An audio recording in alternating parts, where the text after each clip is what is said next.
नमस्कार। आज हम एक बहुत ही दिलचस्प विषय पर बात करने वाले हैं।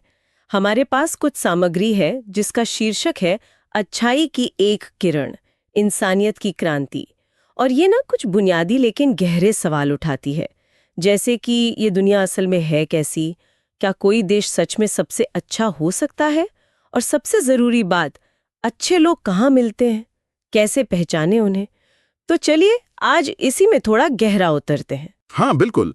और ये जो स्रोत है ना, ये एक बहुत ही आप कह सकते हैं अहम नजरिया पेश करते हैं दुनिया को। एक आईने की तरह बताया गया है। आईना मतलब कि हम जैसे हैं, हमारी सोच जैसी है, हमारी फितरत जैसी है, दुनिया हमें बिल्कुल वैसी ही नजर आती है। अगर हम अच्छे हैं तो हमें अच्छाई दिखेगी, अगर मन में खोट है तो दुनिया भी वैसी दिखेगी। ये तो काफी शक्तिशाली विचार है।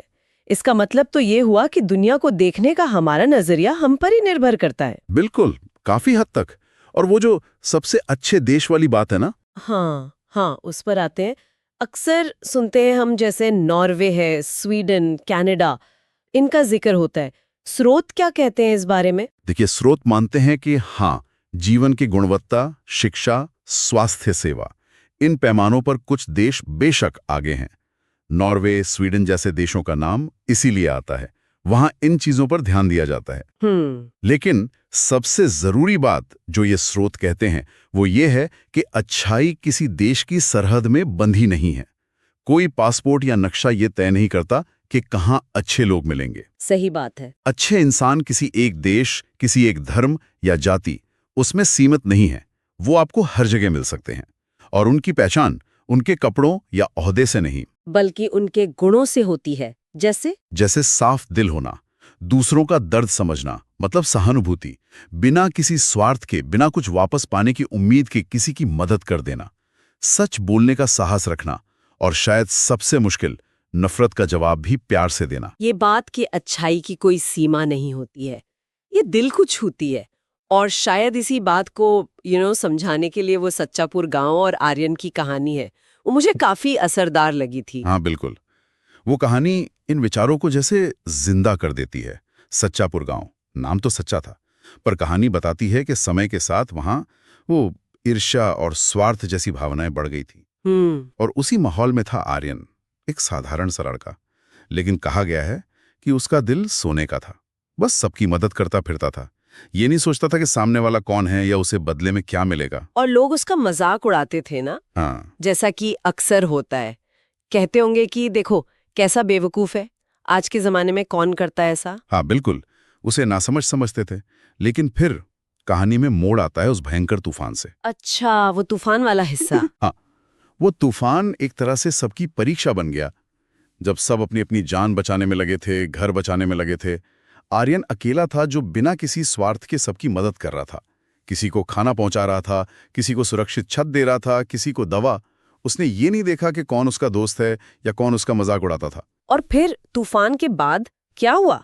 क्या लोगों को समझ आया? बिल्कुल, तूफान थमने के बाद गांव वालों की जैसे आंखें खुलीं। उन्हें एहसास हुआ कि जिसे वो आर्यन की बेवकूफ़ी समझ रहे थे वो ही तो असल इंसानियत थी। कहानी में गांव के एक बुजुर्ग हैं, हाँ, वो कहते हैं कि दुनिया बुरी नहीं है, बस अच्छाई कहीं छिप गई है। आर्यन के उस अकेले के अच्छे काम ने, उस निस्वार्थ सेवा ने पूरे गांव का नजरिया बदल दिया। ये फिर उसी आईने वाली बात से जुड़ जाता है ना। हाँ बिल्कुल। आर्यन की अच्छाई ने गांव वालों को दुनिया का एक बेहतर चेहरा दिखाया। सही कहा। ये सोचने वाली बात है कि कभी-कभी हमें जगाने के लिए शायद ऐसी किसी बड़ी घटना की जरूरत पड़ती है। और आर्यन का असर तो फिर गांव से भी आगे निकल गया, जैसा स्रोत बताते हैं। हाँ, ऐसा ही हुआ। उसने कोई चुनाव नहीं लड़ा, कोई नेतागिरी नहीं की, लेकिन उसकी नेकी की खुशबू, वो कहते हैं ना, वो दूर तक फैली। उसने एक मानव सेवा मिशन शुरू किया। मानव सेवा मिशन। हाँ, और उसका संदेश बहुत ही सरल था, सीधा सा, कि भाई पहले खुद को बदलो।